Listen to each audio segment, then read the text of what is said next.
मंत्री नरेंद्र मोदी और अमित शाह जैसे लोगों ने किसानों और जवानों को जो देश के लिए अपना अन्न देते हैं, देश की सुरक्षा के लिए अपनी जान देते हैं, उनके साथ जो उन्होंने अपना बर्ताव कर रखा है, इनको भगवान ही माफ़ नहीं कर सकता। तो हमारे पूर्वजों ने अपनी खेती के काम से निकालकर हमारे को पढ़ने लिखने के लायक बनाया, व्यापार करने के लायक बनाया। आज ये समस्या केवल किसानों की नहीं, सबकी, छोटे से लेकर बड़े तक की है।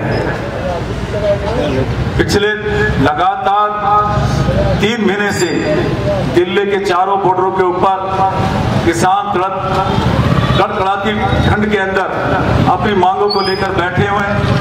सोई सरकार आज उनकी मांगों को न मानकर जिस प्रकार का व्यवहार कर रही है, जो हमारे अन्नदाता हैं, जिनके अन्न से हम सब अपने जीवन का यापन करते हैं, केवल ब्लॉक नहीं, पूरे राज्य और देश के अंदर, चाहे प्रियंका जी हो, चाहे राहुल जी हो, चाहे तमाम हमारी पार्टी के मुख्यमंत्री हो, नेता हो, सभी का किसानों के साथ पूरा समर्थन है। उनकी मांगों को मानना चाहिए, इन्हें कानून वापिस होने चाहिए। आज 2 साल हो गए पुलवामा के उन शहीदों को श्रद्धांजलि देने के लिए भी हम आज यहाँ उपस्थित हैं, जिसके बारे में जोशी जी ने बड़े विस्तार से बताया कि उसकी निष्पक्ष जांच होनी चाहिए।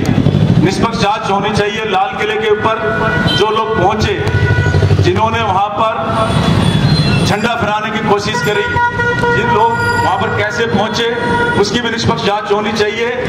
सीबीआई से नहीं, सुप्रीम कोर्ट के कोई रिटायर्ड जज होना चाहिए और उसके अंदर जो पार्लियामेंट के जैसे ज्वाइंट कमेटी बनती है, उसी प्रकार से सब पार्टियों के नेताओं से नाम लेने के बाद सुप्रीम कोर्ट के और तमाम उसमें लोग वहां पर लोग सम्मिलित होने चाहिए और इस बात की पूरी खुल के जांच होनी चाहिए कि किस प्रकार से वहां पर जो लोग पहुंचे और इसमें साजिश क्या थी, किस प्रकार से किसानों को बदनाम करने की कोशिश करी गई।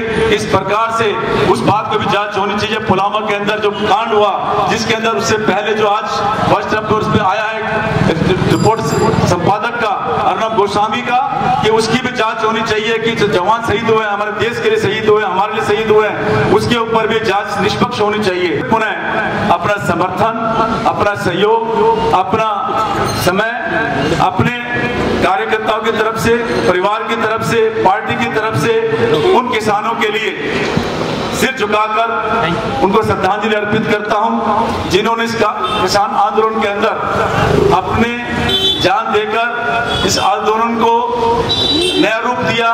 शहीद होने के बावजूद भी उनके परिवार के बच्चे भी आज भी इस आंदोलन के अंदर सम्मिलित हैं।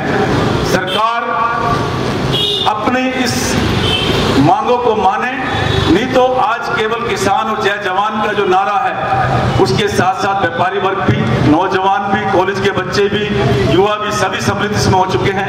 ये आज धरना केवल संख्या के ऊपर ना जाए, ये धरना आज आगे बढ़ते हुए दिल्ली के 4 कोनों के अंदर फैलेगा।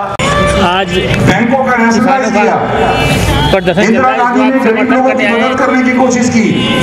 ये आज देश में हर राज्य में किसानों का आंदोलन चल रहा है अपनी मांगों को मनवाने के लिए। जो भारत सरकार ने बैकडोर दरवाजे से अध्यादेश लाकर 3 काले कानून को लागू करने की कोशिश करी है, उसके विरोध में आज ये धरना त्रिनगर विधानसभा के त्रिनगर बस स्टैंड पर हो रहा है और इसमें सब लोग जाति धर्म को छोड़कर, पार्टी पॉलिटिक्स को छोड़कर, उनके समर्थन में ये मांग को लेकर आज धरने पर बैठे हुए हैं और मांग कर रहे हैं कि किसानों की बात को मान ली जाए। किसान जो चाहते हैं, किसान जो बिल जिस बातों को लेकर रखना चाह रहे हैं, उस बातों को उसके अंदर जोड़ा जाए।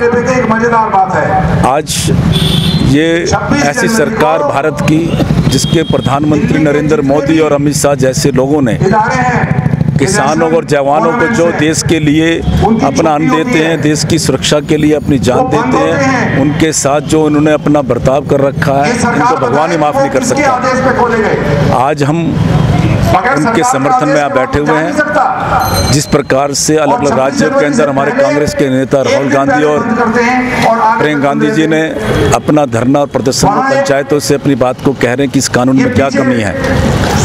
आज हम सब भी इसी मांगों को लेकर यहाँ पर बैठे हुए हैं किसानों के समर्थन में। अगर ये बिल के अंदर कुछ कमी ना हो तो फिर किसान के 200 परिवार के वो मुखिया अपनी जान देकर शहीद हो गए, उसके बाद भी दूसरा परिवार सदस्य उस धरने पर बैठा हुआ है और कड़कड़ाती ठंड के बाद भी वो अपने घर वापस नहीं जा रहे और अनिश्चित काल तक जब तक उनकी मांग पूरी ना हो जाए जब तक वो धरने पर बैठने के लिए उन्हें और आंदोलन को आगे बढ़ाने के लिए कर रखा है। हर राज्य के लोग आज चल रहे, दिल्ली में चारों तरफ धरने पर लोग बैठे हुए हैं। मेरी सरकार से मांग कि वह डरें ऐसे अन्नदाताओं से जो हमारे को अनाज देते हैं, हमारे को जीवन देते हैं, हमारे को अच्छी शिक्षा और संस्कार जिनके वजह से मिले हुए हैं। आज फिर दोबारा से ये धरना केवल आज इस क्षेत्र से चालू हुआ है और चारों तरफ दिल्ली के कोने में फैलता रहेगा। सभी लोग कहते हैं बिना जातिवाद के, बिना पार्टी पॉलिटिक्स के धरनों के अंदर सम्मिलित होते रहेंगे। इस सोई सरकार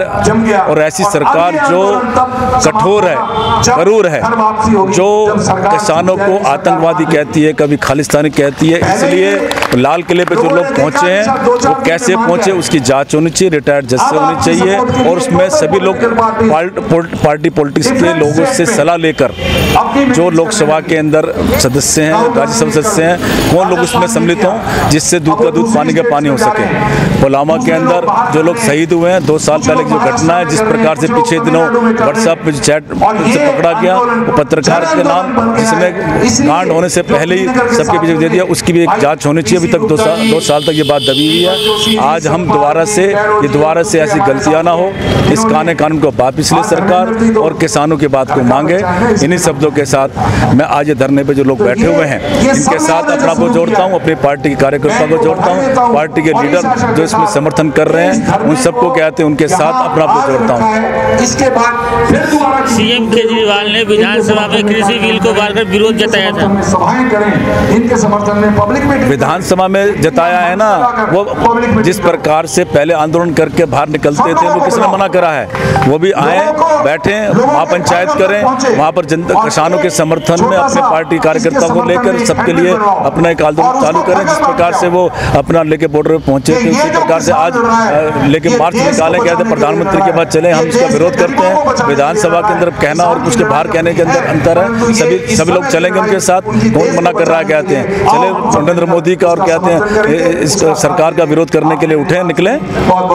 आप देख रहे थे जनमत की पुकार न्यूज। अगर आपने हमारा चैनल सब्सक्राइब नहीं किया है तो कृपया कर ले ताकि आप आस पास की घटनाओं से अनजान न रहे। फिर हम आपसे लेते हैं विदा। नमस्कार।